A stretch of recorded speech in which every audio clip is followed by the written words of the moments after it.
ఒకసారి చూడండి అందరు కూడా, ఒకసారి చూడండి అమ్మ అందరు కూడా. స్వామివారి శిరస్సు, నుదుడిపై తిరునామాలు, నేత్రాలు, నోరు, వక్షస్థలం, ఇటు బారుగా గదా శంఖం, ఆ పక్కకి చక్రం పద్మం అండి. ఇక్కడ స్వామివారి చతుర్భుజుడు, 9 అడుగుల 4 అంగుళాలుండి మానవ దేహం ఎలా ఉంటుందో స్వామివారి శరీరం కూడా మెత్తగా, మృదువుగా, సున్నితంగా ఉండడం ఇక్కడ స్వామివారి యొక్క విశేషం.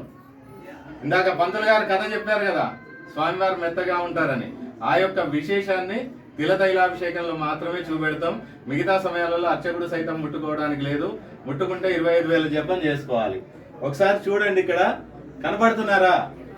పువ్వులు కనపడుతున్నాయా అందరికి? ఇలా మెత్తగా, మృదువుగా, సున్నితంగా ఉంటారు స్వామివారు. నఖశిఖ పర్యంతం కూడా స్వామివారు మెత్తగా, మృదువుగా, సున్నితంగా ఉండడం ఇక్కడ స్వామివారి యొక్క విశేషం. ఇకపోతే స్వామికి నాభిలో దెబ్బ తగిలిన ప్రదేశం ఇది. ఇక్కడి నుంచి తేమ వస్తూ ఉంటుంది.